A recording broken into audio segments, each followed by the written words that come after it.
এমনি নামাজ পড়ে না খালা, বাবা রে নেকি পাবে শোবে বরাতে, সকাল থেকে আটা জান্নাতে যাবে রুটি বেলে। আমাদের দেশে বাবা রে কি বলে 50 টাকার মাইক, 50 টাকার মলবি আর 50 টাকার মিষ্টি, ও জান্নাত কত লিবিলে। খালি জিলাপি এলি হলো 2 কিলো জিলাপি 100 টাকা, মাইকের ভাড়া 100 আর হুজুরের 100। এই দেখুন না জান্নাত। কে জীবনে নামাজ পড়ে না, পুরো বছর নামাজ নাই, এই শবে বরাত আসছে কালকে রাতে আগুন লাগিয়ে দিবে আর নামাজ পড়ো। হ্যাঁ তোর কত হলো 82, তোর গোটা কলকাতা, হাওড়া, মিটিয়াবুরুজ, হুগলি, মুর্শিদাবাদ সারা রাত কারা ছুটে বেড়ায় জানেন? গুটকা খোরগুলো, গুটকা খোরগুলো আর বাইক নিয়ে মাঝে মাঝে কবরস্থানে যাচ্ছে।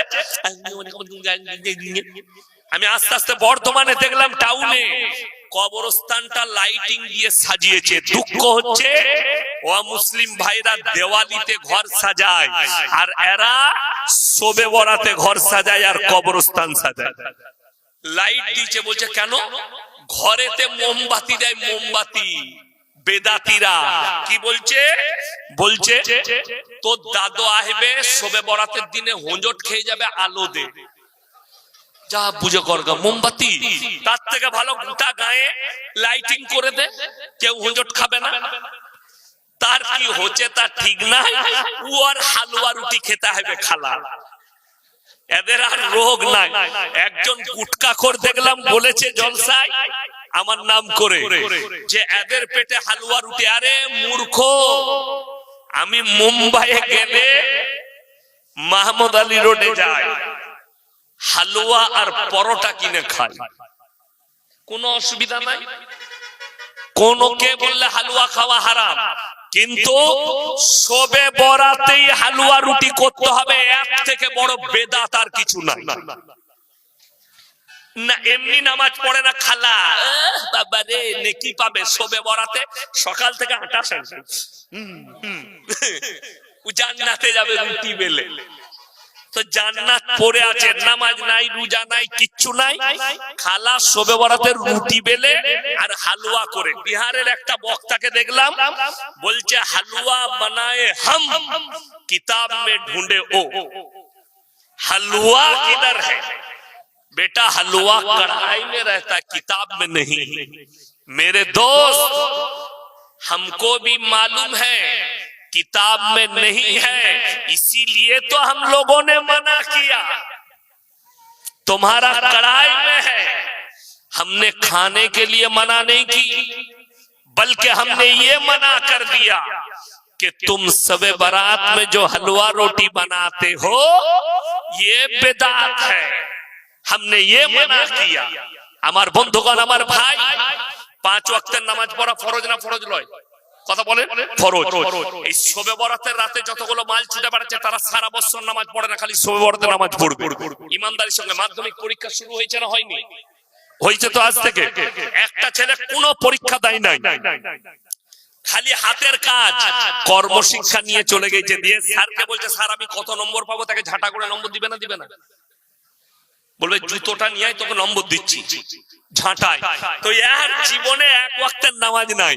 কবরে ফেরেশতারা জিজ্ঞেস করবে নামাজ সারা বছর পড়ি নাই তো, কিন্তু শবে বরাতে 82 রাকাত পড়েছি। বলে তুই রেডি হতে কাবাব শাকা করব, হারামখোর নফল নিয়ে। আপনারা প্রত্যেকে এই বক্তব্যটা শুনলেন যে একজন বর্ধমানের একজন ফিতনাবাজ একজন বক্তার নাম হচ্ছে কারি ইয়াসিন।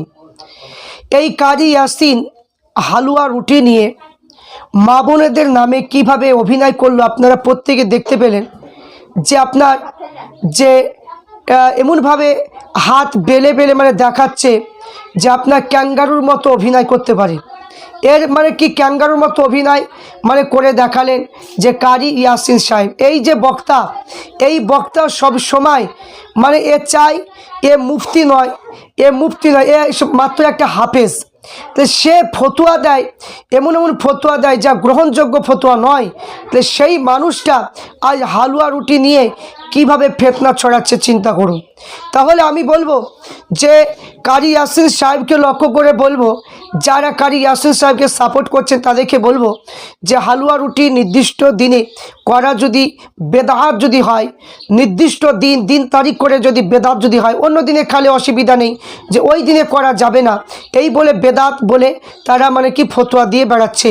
এবং যে আমরা প্রত্যেকে দেখি যে আহলে সুন্নাত ওয়াল জামাতের মানুষ হালুয়া রুটি করে গরিব মানুষকে মানে কি আপনার সেই দিনে মানে বন্টন করা হয়, আপনারা প্রত্যেকে দেখেছেন, বা অনেকে গরিব মিসকিন তাদেরকে দেওয়া হয়। তো এত মূল্যবান দিনে, এত মূল্যবান সময়ে যে একটু মানুষ নেকি করবে, নেকির অধিকারী হবে, সেই সুযোগটা মানুষ পাচ্ছে না। তো এখন বর্তমান সময়ে এই সমস্ত এই কারি ইয়াসিনের মতো কিছু মানে কি হাফেজ মৌলানা, কিছু বাংলাদেশে কিছু আহলে হাদিস বক্তারা এরা হালুয়া রুটি নিয়ে এত বাড়াবাড়ি করছে যার কোনো তুলনা হয় না। তাহলে আজ চিন্তা করুন, যদি এইগুলো যদি বেদাত যদি হয়, দিন তারিখ করে যদি হালুয়া রুটি যদি বেদাত যদি হয়, তাহলে কারি ইয়াসিন সাহেব যখন বিয়ে করেছে দিন তারিখ করে, তাহলে সেটা তো বেদাত। কারি ইয়াসিন সাহেব দিন তারিখ করে জালসা করছে, তাহলে সেটাও তো বেদাত। কারি ইয়াসিন সাহেব যে 4 চাকা গাড়িতে করে জালসা আসছে, সেটাও বেদাত। কারি ইয়াসিন সাহেব যে বলছে যে মানে কি যে 10 পয়সা মানে কি 50 টাকা বা 1.5 টাকার মানে মলবি দেখে নিয়ে যে মানে কি যে দোয়া করে নিচ্ছে, মাইক ভাড়া 1.5 টাকা, যে কথাগুলো বলছিল। তা আমি বলবো যে কারি ইয়াসিন সাহেব অত বড় বক্তা হয়ে যায়নি, তাকে তো যখন একটা জালসায় 2000 টাকা দেওয়া হয়েছিল তখন তো অনেক অভিযোগ করেছিল। সে অভিযোগটা কেন করছিল? তাহলে সেও তো মানে 1.5 টাকার মৌলানা। তাহলে 1.5 টাকার মৌলানারাই এই বড় বড় ফতোয়া দেয়। এই 1.5 টাকার মৌলানারা এই বেদাত করে, কারণ এই 1.5 টাকা দিয়ে এরা জালসা করে। এই জন্য এরা মানে হালুয়া করার জন্য, আটা কেনার জন্য পয়সা এদের জুটে না, এই জন্য এরা হালুয়া রুটি করতে পারে না। এই জন্য পারে না কারণ এরা 1.5 টাকার মলবি, তো মানে নিজে 1.5 টাকার মলবি, তাই সেই কথাটা মনে পড়ে গিয়ে সে 1.5 টাকা করে মানে কি যে জালসা মাহফিলে কথাটা বলল। তা আমি বলবো যারা বেশি পয়সা নেয়, এই যে পীরজাদা আব্বাস সিদ্দিকী ভাইজান, আমাদের যুবকের লক্ষ লক্ষ যুবকের আইকন পীরজাদা আব্বাস সিদ্দিকী ভাইজান, তিনি জলসায় প্রত্যেকটা মানুষ যারা জলসা দেয় কমিটির পক্ষ থেকে তিনাকে হাদিয়া শুরু 50,000 টাকা দেওয়া হয়। তো কোনোদিন তো আব্বাস সিদ্দিকী ভাইজানের মুখে তো শুনিনি যে হালুয়া রুটি করা চলবে না, বেদাত। তো কোনো সুন্নি আলেম যারা বড় বড় মানে কি মাপের যারা আলেম মুফতি যারা বেশি বেশি টাকা নেয়, তারা তো কোনো দিন তাদের মুখে শুনিনি যে হালুয়া রুটি করা বেদাত। কিন্তু এই যারা এই 1.5 টাকার যারা মলবি, যারা এই মসজিদে 1.5 টাকা দিয়ে ইমামতি করে, যারা এই ফিতনাবাজ যারা করে, যারা অল্প পয়সায় মানে কি যে আপনার কিতাব ছেপে মানুষকে ফ্রি সার্ভিসিং দেয় যে ফিতনা ছড়ানোর জন্য, এরাই এই সমস্ত কথা বলে। আশা করছি আপনারা প্রত্যেকে বুঝতে পেরেছেন। বর্তমান সময়ে একটা কথায় মাথায় রাখবেন যে যারা এই সমস্ত বক্তাদের কথা শুনে নফল ইবাদতগুলো প্রাধান্য দিচ্ছেন না, কাল কিয়ামতের দিনে বুঝতে পারবেন এই একটা নেকির জন্য কেউ আপনার সেই দিন মানে এই নেকি আপনাকে দিতে যাবে না। না থাকবে আপনার বাপ মা, না থাকবে আপনার পিতা মাতা, সবাই ভাই বোন নানা নানি সবাই পালিয়ে যাবে। কেন? একটা নেকি চাইবে এই জন্য। তাই এখন মানে জীবিত অবস্থায় নেকি করতে মানে কি যে গায়ে খুব বাজছে, নফল মুস্তাহাব ইবাদতগুলো করা প্রাধান্য দিচ্ছেন না, ওই সমস্ত বক্তাদের কথা শুনে খুবই খুশির সংবাদ, খুবই খুশির কথা। করবেন না, আপনাদের করতে হবে না, আমরা করব। কিন্তু শুনুন, যে সমস্ত মানুষগুলো তাদের বক্তব্য শুনে আপনারা বলছেন যে এগুলো করা চলবে না, তাদেরকে আমি বলবো যে আপনি একটা দেখুন, আপনি নামাজ পড়েন না, 40 বছর বয়সে নামাজ ধরেছেন, আপনি ফতুয়াবাজি করছেন। আপনার বাড়িতে সুদ আছে, নাই জেনা আছে, নাই গিবত আছে, নাই পরনিন্দা আছে, নাই তো আপনার মানে কি ভুই বন্দুক আছে, নাই তো আপনার মানে কি আপনার ওই মহিলা সমিতি, গ্রুপ লোন, যে কোনো হারামে কাজ আপনার বাড়িতে রয়েছে, যে কোনো একটা তো আছেই। কিন্তু সেইগুলো হিসাব কি দেবেন? সেইগুলো হিসাবগুলো আগে তৈরি করুন, তারপরে ওই সমস্ত ফিতনাবাজ বক্তাদের কথা শুনে নফল ইবাদত আপনি ছেড়ে দেবেন। নিজের আমল আগে ঠিক করুন। কোনো সাহাবা একটা মানে কি যে কোনো আমল যদি মানে করার প্রয়োজন, তিনারা জান্নাতি মানুষ, তাই কোনো একটা আমল মানে কি ছাড়েনি। আল্লাহর মাহবুব বান্দারা কোনো একটা আমল ছেড়ে দেয়নি, তারা এত মানে জান্নাতি মানুষ হয়েও। আর আমাদের তো কোনো নেকি নেই, আমরা তো গুনাহগার মানুষ, সবসময় আমাদের গুনাহ, সবসময় আমরা তো হারাম মানে কি জিনিস ভক্ষণ করছি। কিন্তু আজ যদি আমরা এইসব কাজগুলো যদি করতে গিয়ে কেউ নেকি যদি পায়, তো এগুলো বাধা যদি দেয় বা যদি না যদি করেন, তাহলে সেটা আপনি আপনার মানে কি অসুবিধা হবে? আপনার অসুবিধা হবে। ফরজ, ওয়াজিব, সুন্নাত এইগুলো আদায় করেছেন, কিন্তু নফল মুস্তাহাবগুলো না আমল করলে মুমিন ব্যক্তি হবেন কি করে? কেমন করে হতে পারবেন?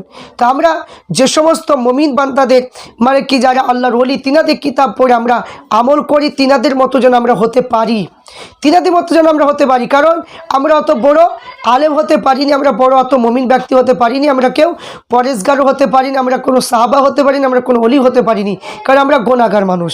এই জন্য আমরা করি, যারা বেশি মানে কি নেকি করেছে, যাদের নেকি হয়তো অভাব নেই, তারাই বলছে এইগুলো করা চলবে না, বেদাত বেদাত বলে ফতোয়া দিচ্ছে। তো বেদাতের ফতোয়া যদি দেয়, বর্তমান সময়ে যা কিছু পৃথিবীতে আছে সবই বেদাত। কিন্তু আমি বলবো যে সব কিছু পৃথিবীর যা সবই বেদাত, এইগুলো মানে কি বেদাতের বাইরে আপনি ফতোয়া দিয়ে দেখান যে এই জিনিসটা বেদাত না, আমাকে প্রমাণ দেন। কোনো মায়ের লাল নেই এই কথাটা বলতে যে বেদাত নয়, এরকম বলতে কারো ক্ষমতা নেই। তা আমি প্রত্যেককে বলবো ওই সমস্ত বক্তাদের কথা শুনে আপনারা এরকম বিভ্রান্তির মধ্যে